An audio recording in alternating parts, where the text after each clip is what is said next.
let's get to the show though. Everybody, welcome to Kera Dangerous Conversation. Today I have joining me Arthur Coleman III. That's Thank you for right. joining me, Arthur. So you've seen the show before. The first thing I like to do is give you your flowers. And today is just like any other day. I'm gonna give you flowers. So sit back and relax, and let me just tell you why Okay. I love you, brother. I So you already appreciate it. know you welcome. You already know I love you. That goes without saying. You're a good brother, good man. You out here advocating for veterans, for black people on Capitol Hill. Everywhere you go, you standing up for something. You care about the people. You mentor young black men. And that's a beautiful thing, brother. And if I ever need to talk, I can call you. You're always there. Just a beautiful person, and I appreciate you for that. I know some people watching may not know what you do in the community, but we have people like you that go out and fight for African Americans and fight for people in general. And you're the type of person that's behind the scene that people may not see, but Hmm. you're working on our behalf. So thank you so much. Appreciate it. Anyway, if you could just, even though I kind of just gave you a little introduction, if you could just kind of introduce yourself to the people and let them know something about yourself and what you do. Well, I'm just like I said, I'm just old country boy from Alabama with a dirty pickup truck. I advocate for veterans. I'm a Purple Heart recipient. I'm retired from the military. I'm legally trained, been a lobbyist for a number of years. And, I facilitated things for our working on things in our community. And I'm a proud American descendant of slaves. Awesome, awesome. So the first thing I kind of want to jump into is the part of your life about being a veteran. You are a Purple Heart recipient. Yep. Um, you're a hero of war. So I think that's a pretty big thing. And I just got, like I said, this session here is going to be a learning session. I got some, questions I want to ask you, and we'll just go over it a little bit. Hmm. So I know you had some things you want to say about Black veterans in today's society. Um, I know people in America are always so patriotic. They always, back in the military. But I just want you to kind of explain, what are your concerns when it has to do with Black veterans, specifically in today's society? Well, first, before you become a veteran, we use a term when you advocate for veterans. You have to go through Title 10 before you get to Title 38. And Title 10 it regulates the military. Title 38 regulates once you out of the military, you become a veteran. So going back to a Title 10 situation, uh, Black Americans or ADOS have served in every war since the beginning of this country, even before this country was formed in the Revolutionary War. And we have done it even to our own detriment, Mm. where we'll serve and be patriotic and do all these wonderful things, and then we'll come back home and be treated as second class and sometimes even worse, fourth or fifth class citizens.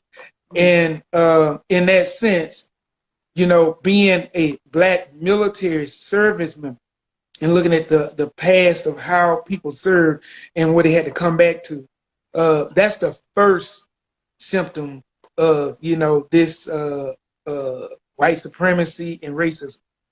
And so once the military service is over with, then you experience it again. So now Mm. I'm gonna do a contract with Uncle Sam. I'm gonna serve 3 or 4 years, or if it was prior to 1979, 1980, I'm gonna be compelled to go in the military because I was drafted. I was a part of the draft. So all the individuals prior to that date were drafted in the military. I went in the military under the voluntary force. So I volunteered to go in the service and can choose my job and everything else. Where those who were prior to that date, they were compelled to go because of the draft if they met the physical and mental requirements. So now, if you go back into the Vietnam War, I mean, I can go back to World War II and Korean War. But I mean, I think pretty much the public knows that history. They know what happened after World War II, civil rights, and everything else. So I want to get to the post-civil rights time, during the civil rights time and post-civil rights. Well, before So, you go there, let me interject. And I'll let you continue. I want to bring up a story of a guy that I knew about for some time since you said World War II. Um, Let me see here. So it's a guy named Isaac Woodard. I hope I'm saying his name, Woodard Jr., who was a decorated African American World War II veteran. On February the 2nd, 1996, hours after being honorably discharged from the U.S. Army, he was brutally beaten, and jailed while still in uniform by South Carolina Police Chief while taking a bus home. He was beaten so severely he lost his sight. The crime went unpunished, and many forgot about it over time. Now, according to the New York Times, what happened on that bus is still unclear, but a dispute over a restroom break led to the driver to call the police. Mr. Woodard and the bus driver argued after Woodard asked to take a bathroom break.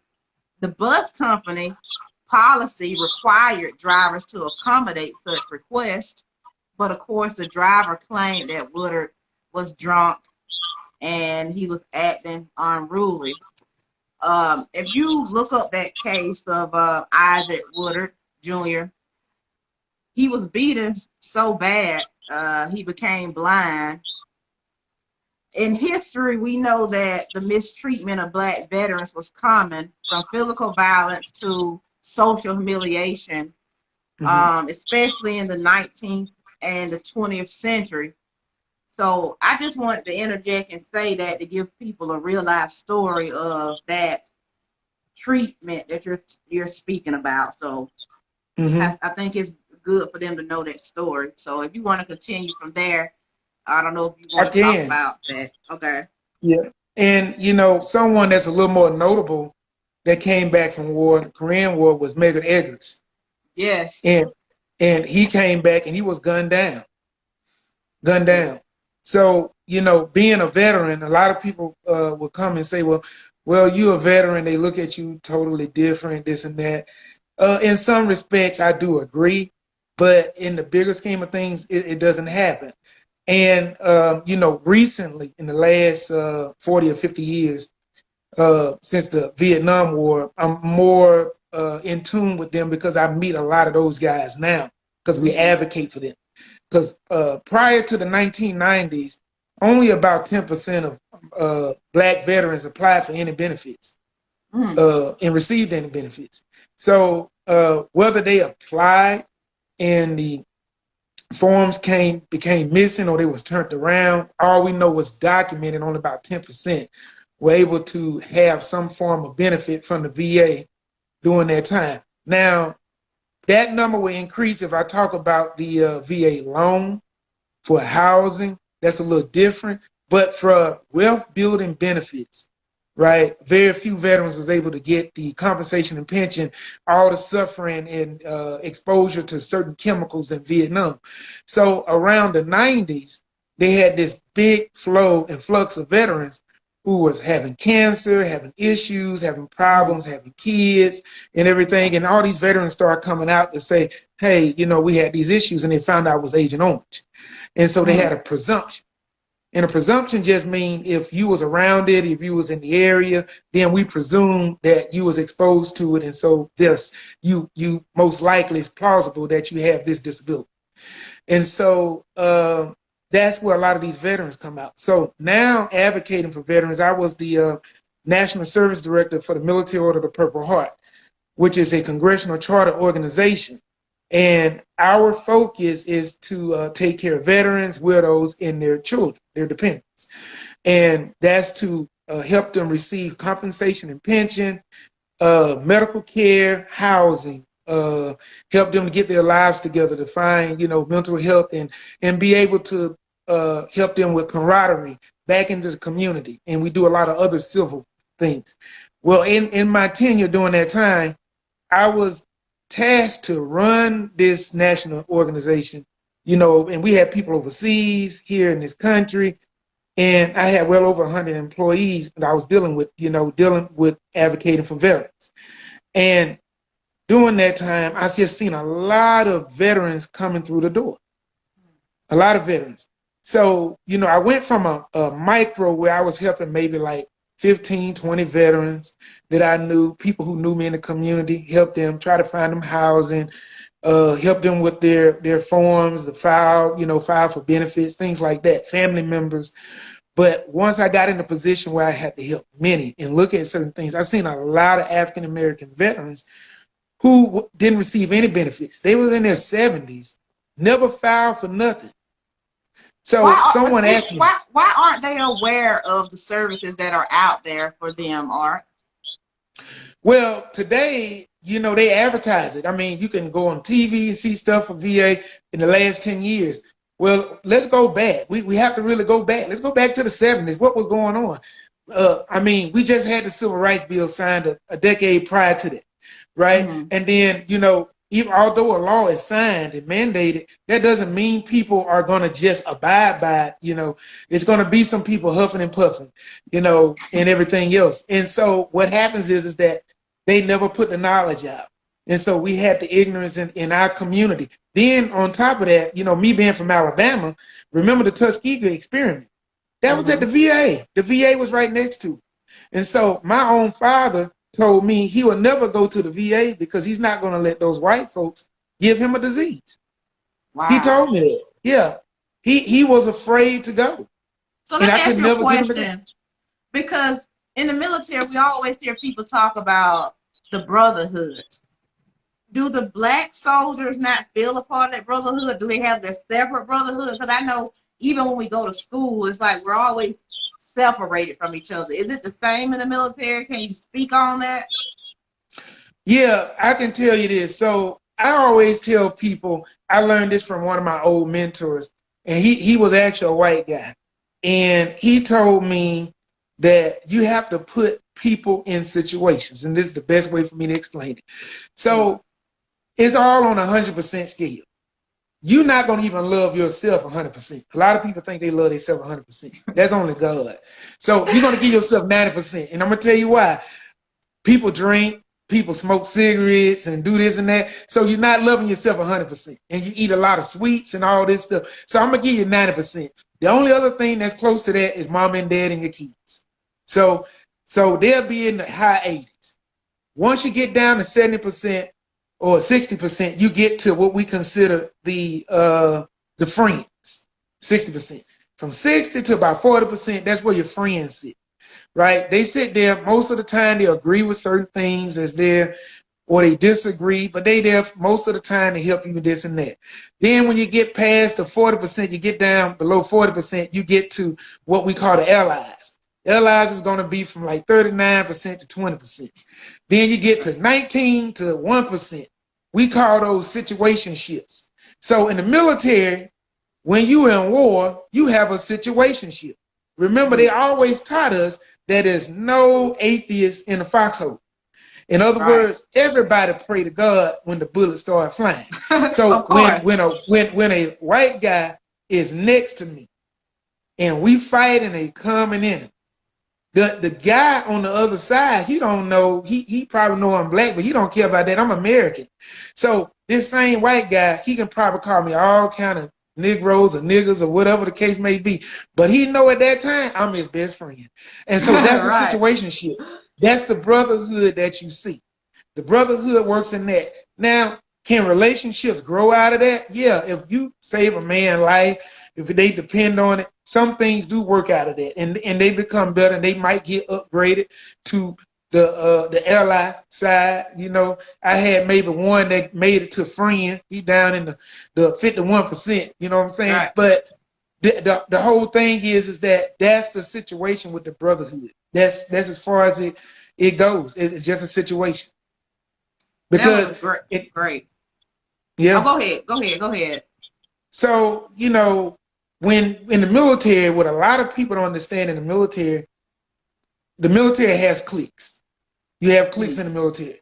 So it can be regional, like if you from down south, everybody from down south, they just kind of hang out with each other. Yeah. Or if they're from the Midwest or Northeast or wherever, that happens quite a bit.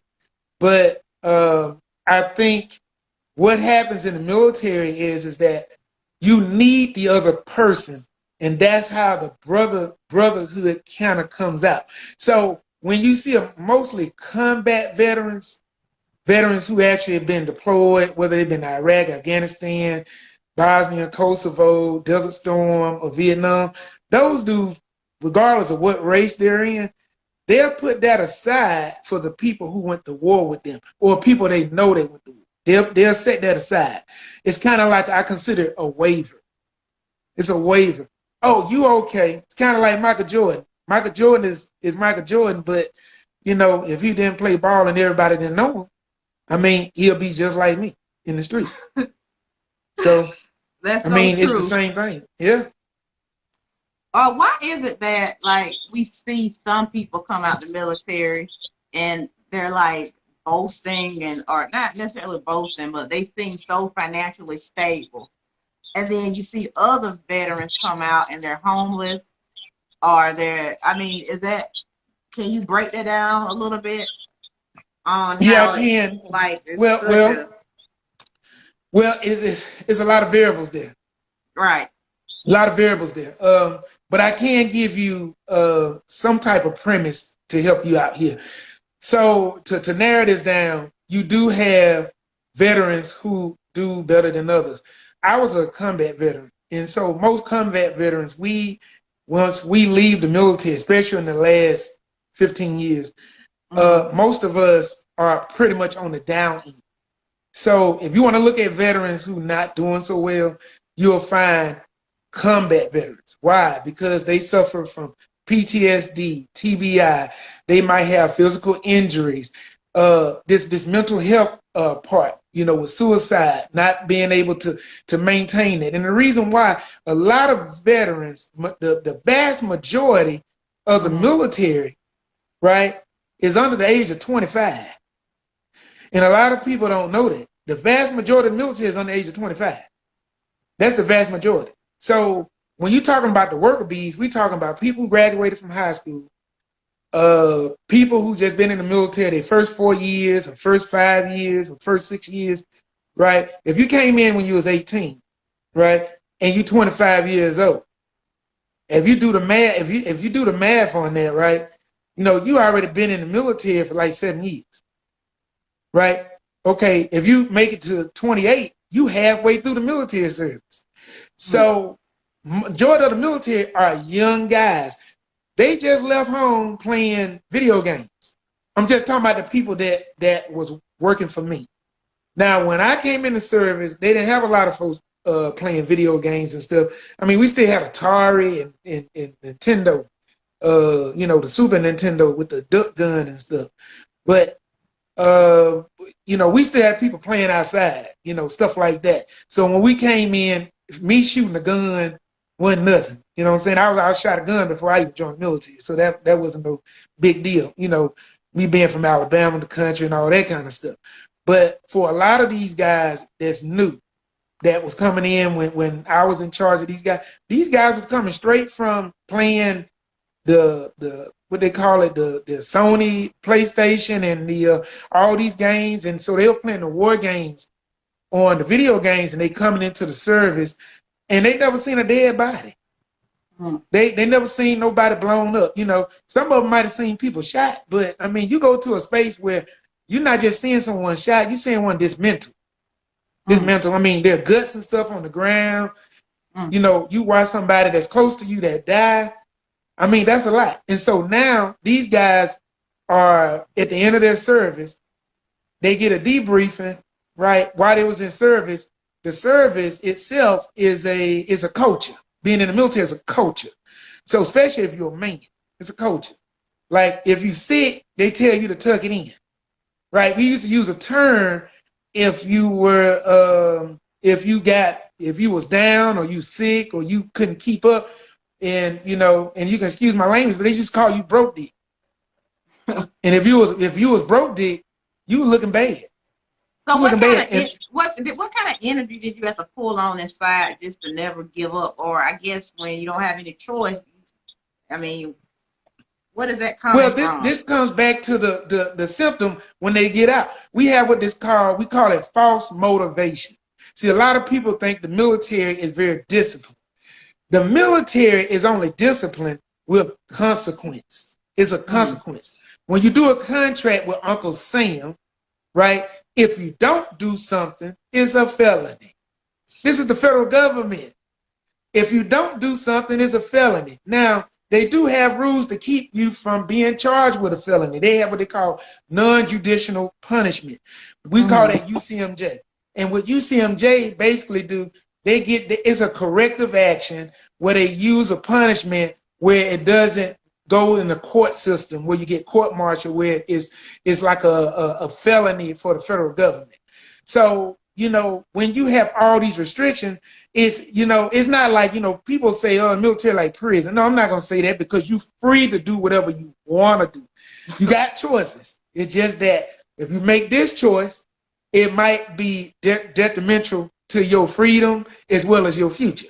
So you have choices. It's just that, and they do that because if you're in war, and if I had to command you in war and I need you to take the hill, I don't need you, if it's a lawful order, I don't need you to question my order.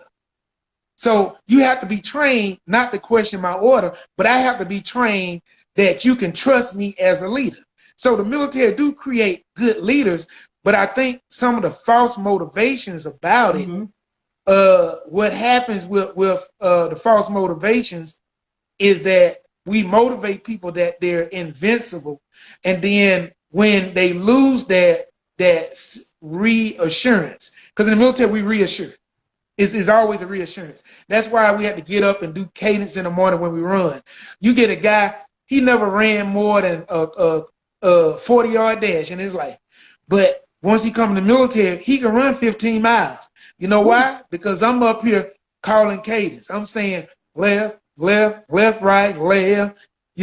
I'm making up songs. Snoop Doggy Dogg and Dr. Dre ain't got nothing on a soldier like me. All this kind of stuff. You motivating them continuously. And so when you motivate them, now we're going to cut it off. You finna leave the military. Hey, soldier, now you're a veteran. We're going to give you the GI Bill. We're going to give you a VA loan. You might be entitled to even more money from compensation. Good luck with your life. Well, And let me they get ask you out this. there, and guess what? Nobody's motivating them. Nobody. They probably came from a broken home. They could have came from a broken home. The only way the only escape was the military. They probably came from somewhere. They probably came from a good home. But all of the things they seen in the military, because their home was so wholesome, right? They seen all this crazy stuff in the military. They don't even know how to go back to wholesome. And so now we have these guys that get out and they've been in these situations, and you want them to be normal. That's what I wanted to ask you, Art, real quick. How do you change from the day you leave for service compared to the day you come back home? I can't give you a blueprint for everybody that's a veteran, but what I can give you is my blueprint of what I had. It was a struggle for me. So I was shot 5 times and blown up in Iraq. That's where I got the Purple Heart. I've been deployed several times, seen war. So it was just another day. And I tell people this, a person asked me, was I scared to go to war? And I said I was terrified. But the first time I went to war, I was never scared. See, as I got older, the more fear grew into me, because I started learning that the situation was chance. See, when I first went, I wasn't scared. And the reason why I wasn't scared is because it was called false motivation. See, you go through your basic training, you go through your AIT, I was Army. And once you go through your advanced training, infantry training and everything, you get out here and then you feeling strong. But then after you get older and older, you start feeling pain in your body.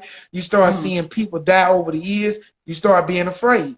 So when I left the military, I left a group of people who I consider my extended family because I've seen them more than anybody. And you have to understand, when you get deployed, you know how you see your family, right? If you're a kid, you only see your family a few hours a day during the school year, and Saturday and Sunday and every holiday. That's it. So you don't see them 24/7. When you in the military, you especially when you get deployed, I see the same people 24/7. And if you add the time up in hours, I'm actually around them more than I was around with my family.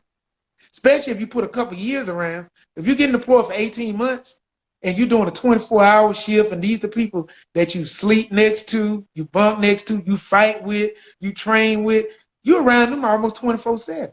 So if you take the hours in all of your life, that's where it's at. Now you're going to cut that off. And then on top of that, I was injured. It took me about 3 years to get to a point where I can be around people, where I felt good about myself. And I know people was like, well, how did you feel good? Why did you even feel good about yourself? Well, how are you going to feel good about yourself if they promoted you to a sense where you was this strong alpha male guy, you fighting wars, you invincible, but now I'm in a wheelchair. I can't even push my own wheelchair unless it's in a circle because one of my arms got blasted open where I can see right through it. So I can only turn myself in a circle. So once you went from shooting up stuff, running, calling cadence, people saying, hey, Sarge, this and that, people looking up to you, all this kind of stuff. Now people look down at you. I'm in a wheelchair. I was this tough guy before. If I try to move in a wheelchair, I'm just going in a circle because I don't got one arm to push me around. You know what? That sounds just like the Michael Jordan analogy you made earlier. Because a lot of stars, when they play basketball, they play a sport or they're a celebrity and they're up on that high and everybody's there to see them. And then when they get older, they have to leave and they feel depressed.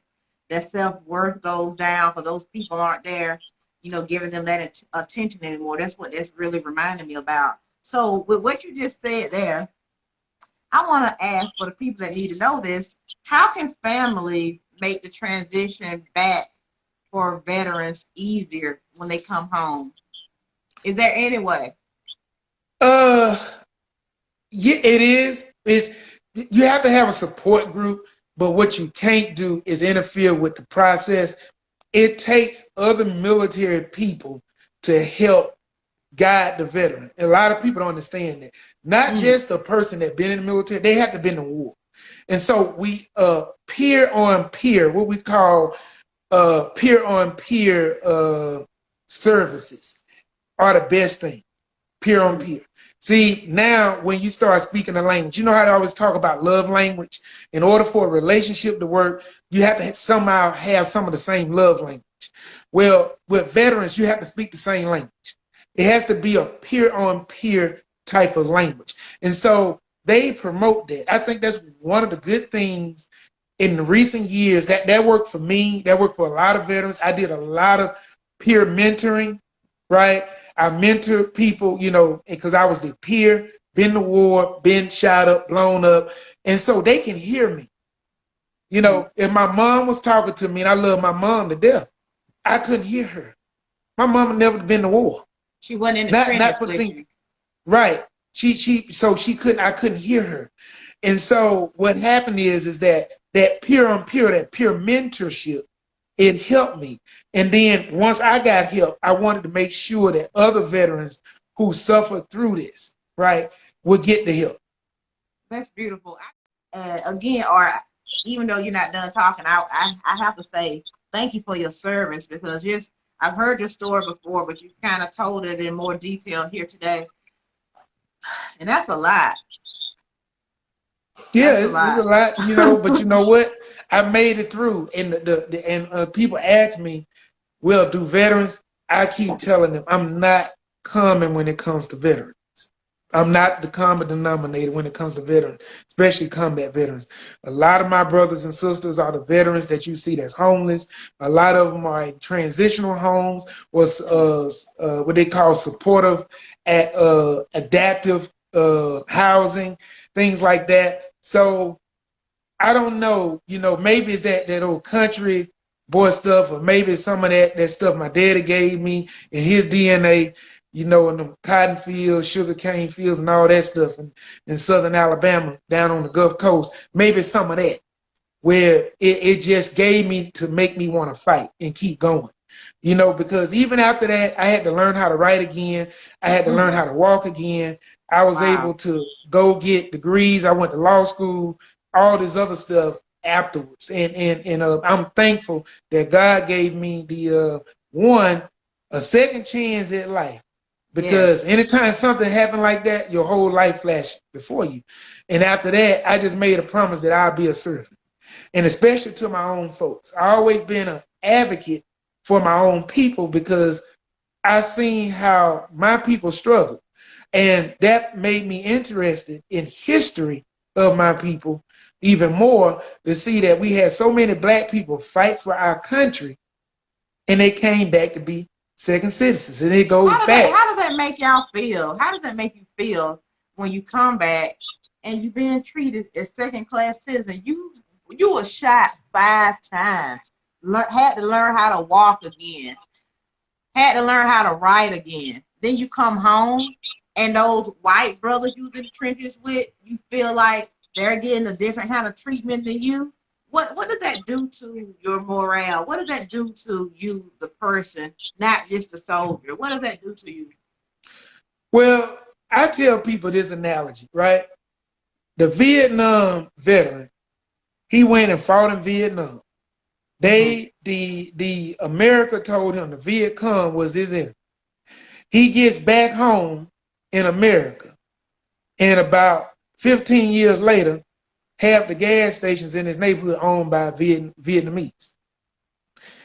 I go to Iraq and fight Iraqis, go to Afghanistan and Afghanis and things like that. And then they say, okay, the Taliban, they give them a name, insurgents, all this stuff. That's your enemy. But I get back home, they own the gas stations, the clothing stores. So not only do you feel like a secondary citizen, then you come back and the enemies that they created. I didn't create them. We didn't. No black folks went over there and did nothing to these folks. We don't own no oil companies, right? Ain't nobody threatened my daddy, So Bush daddy got threatened. He had to do what he had to do. So when we come back, we looking at this stuff and we like, well, damn. We went and fought these battles, and then we get back. These people, they own stuff, and black folks don't own nothing. Because I think struggle, everybody else is fighting for police brutality, stuff like that. No, I ain't fighting for that. I'm fighting for reparations. You know why? Because that's our power. And most black veterans, since Rosewood, since all these black Wall Streets, if you check history and you see what all these black veterans have in common, right? All these economic systems like in Tulsa and all them places, you know what they all had in common? The people who helped started those areas were veterans. See, they went somewhere else and they seen something. I call it the Jesus syndrome, right? You can't be Jesus at home. You know why Jesus of Nazareth couldn't be Jesus at home? Because everybody knew little baby Jesus. I remember Jesus when you was a baby, when you were 5 years old, when you was 8, when you was 12. You want to be the Messiah, but you 12 years old. Jesus, I remember I used to feed you some collard greens. You can't be Jesus in Nazareth. So Jesus had to go somewhere else and become Jesus.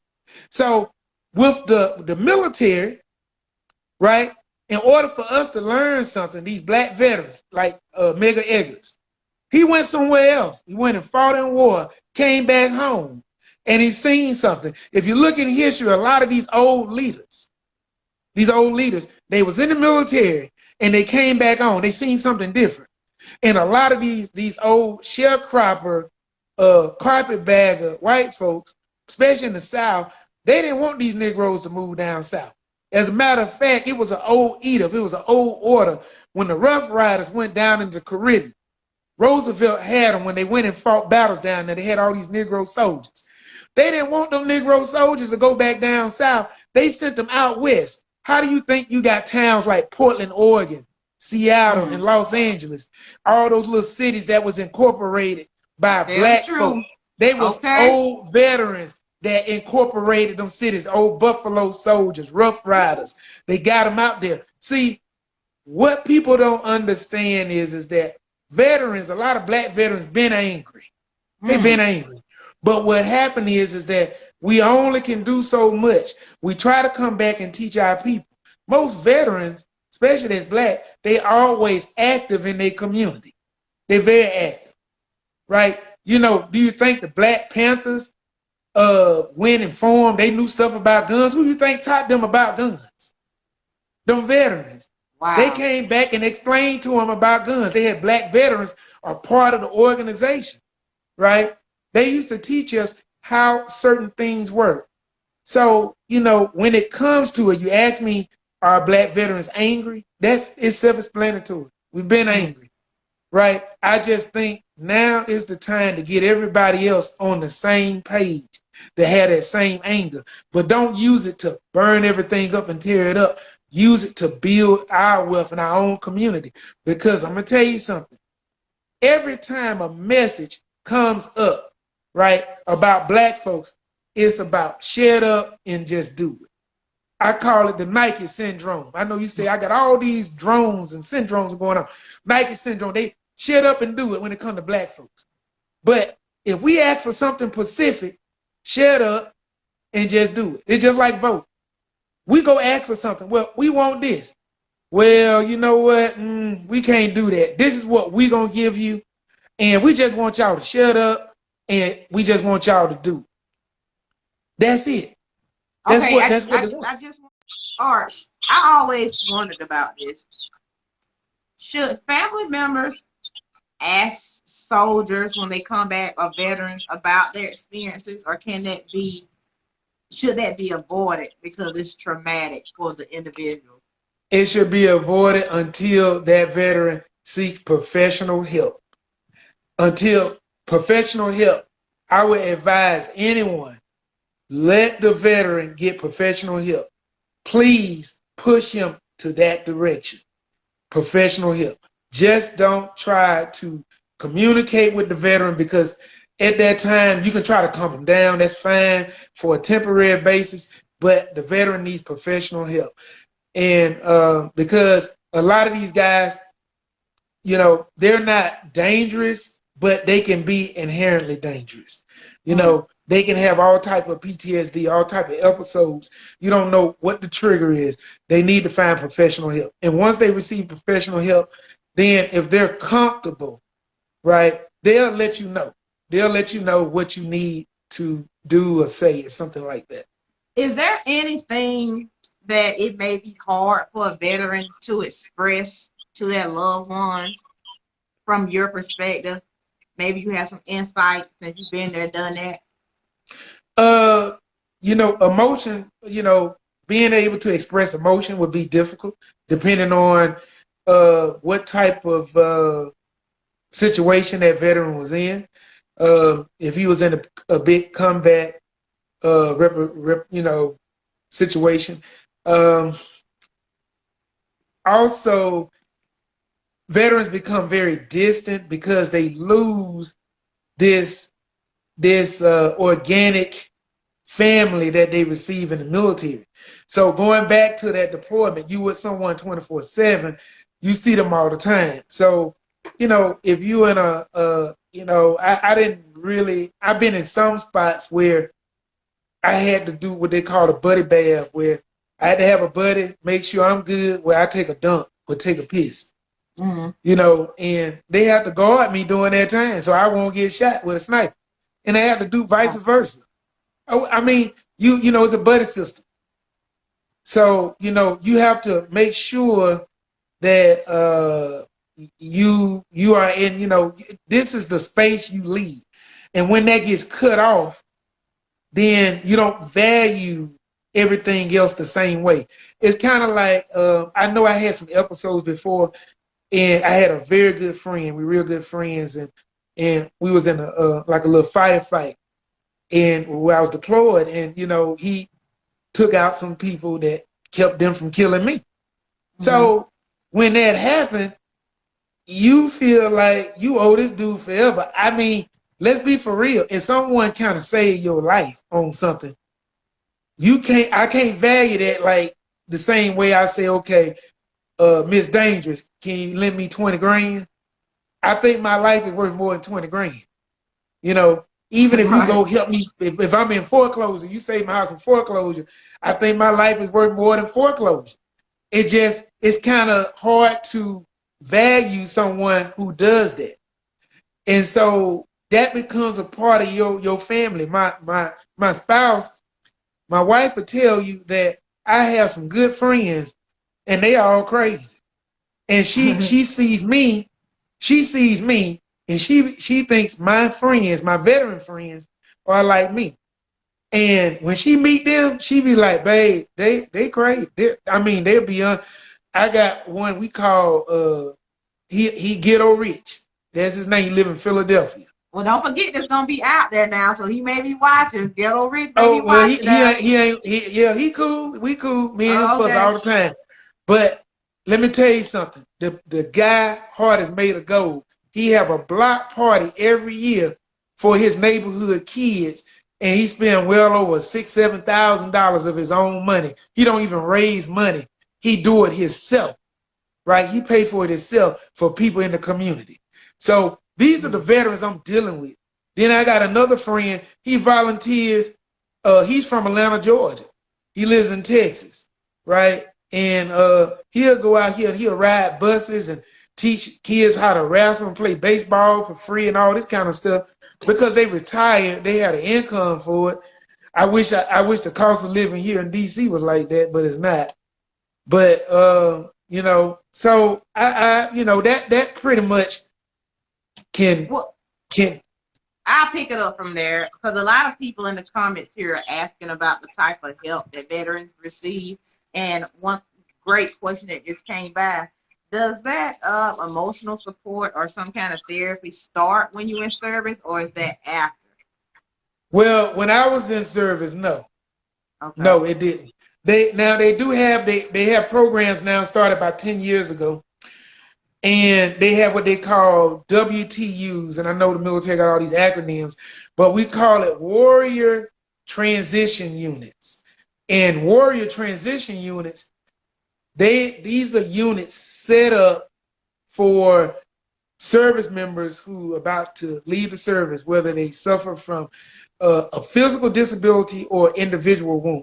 Invisible wound, which would be like TBI and PTSD, more psychological stuff, and or who takes psychotropic medicines and things like that.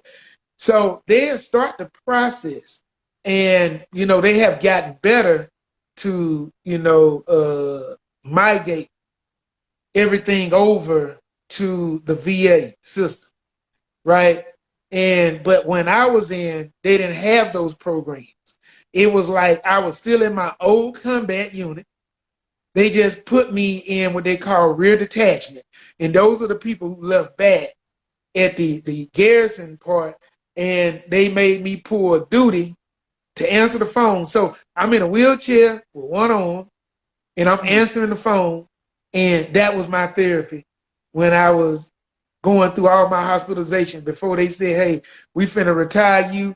Here's your cup of coffee, your coffee cup. Here's your certificate of retirement. Here's your honorable discharge. Thank you, and God bless. And that was it. That's how I left the military. Wow. And they changed it. And the reason why they changed it, it was so bad. They had veterans getting out. They was getting shortchanged in the retirement.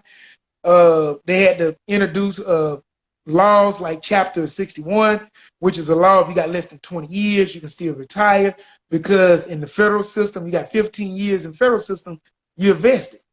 But in the military, you might not necessarily be vested. And so they changed a lot of those things. And I'm just so happy for that. So, and I'm glad veterans are able to get that. So I just think, when in the military, we didn't, at the time I was in, we didn't get all of the psychological care that we needed to get. And I think now it's a lot better than it was before. I don't know if it's fixed, right? We're still, the improvements must be made, everything must be somewhat better, but I just know it wasn't like that when I was in service. So Art, just to go ahead and close this part about being a veteran up, I would like to ask you, what are some of the good things that you learned from serving in the military? You learn how to, well, you learn this term, it's called soup sandwich and hurry up and wait. Those are two things that I learned in the military. And soup sandwich is when is exactly what it is. A wet sandwich or a sandwich with bread. It don't make any sense. That's what we call a soup sandwich. The military, the army is what we consider idiot proof. And that's why when something go wrong, we call it a soup sandwich. Also, hurry up and wait. The military is always being prepared. We always have to be on the go. We always have to be ready to go. We have what we call these EDREs.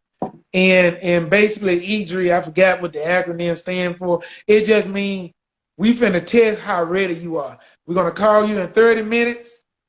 And if you're not there in 30 minutes, then you late or you miss movement, you AWOL, this and that, because you're gonna be ready for war. Right? So, and that's what we call hurry up and wait. We'll get ready, have our weapons, have all of our stuff packed up, ready to go. And we get there, we wait about 15 hours, nothing happened. They have us all sleeping on the floor, waiting to get on a plane to go fly wherever, right? And not going nowhere. Yep. So the other thing is that you learn organization. You learn how to organize stuff. Leadership, you do learn leadership in the military. That is definitely something. You learn how to sacrifice your well-being for the people that you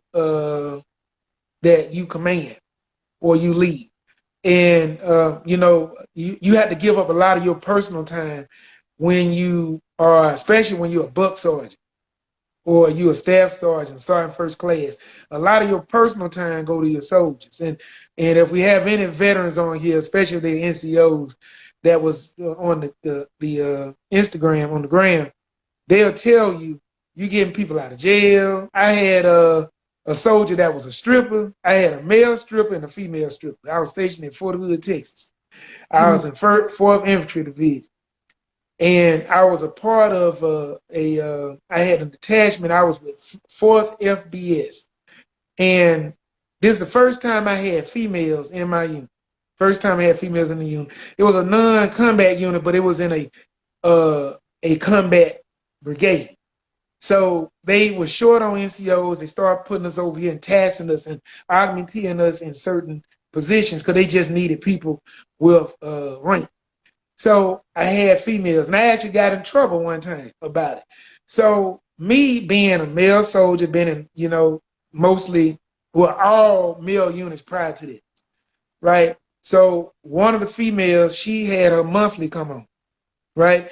And we had to do PT. And then after that, they wanted us to go out into Fort Hood field area. So they had this little field area where they had to take out supplies and drive out there and all that kind of stuff. And it was her turn to do it. So she came to me and said, Sergeant Coleman, he said, well, right now, I'm having some issues and can somebody else do it? Now, this is the military, right? And I said, no, you going to do it. Put a diaper on, right? Well, yeah, put a diaper on it. And so I'm thinking I ain't say nothing wrong because I ain't been with females. We talk to men like this and that. Well, Next thing you know, I'm talking to the commander, the Uh-oh. battalion commander. He said, did you lose your rabbit ass mind? And I was like, well, what you mean, sir? He said, you can't tell no female to put no diaper on it. This ain't this type of man's army, right? And I had to apologize and all this stuff. She still had to go do the mission, but I can't tell her that. So, it was a learning experience for me. And being a leader, you have to understand that certain things, people's like, well, in the military, you can hurt folks' feelings. Yeah, I can hurt her feelings. I can call her anything else in the book. Wait, But it can't be. Instagram them updated. We got 25 seconds remaining. So, oh my God, we're getting so much good information. Tell your friends, tell your mama, tell your cousins. We're coming back. We're gonna talk politics, ADOS. You don't want to miss it.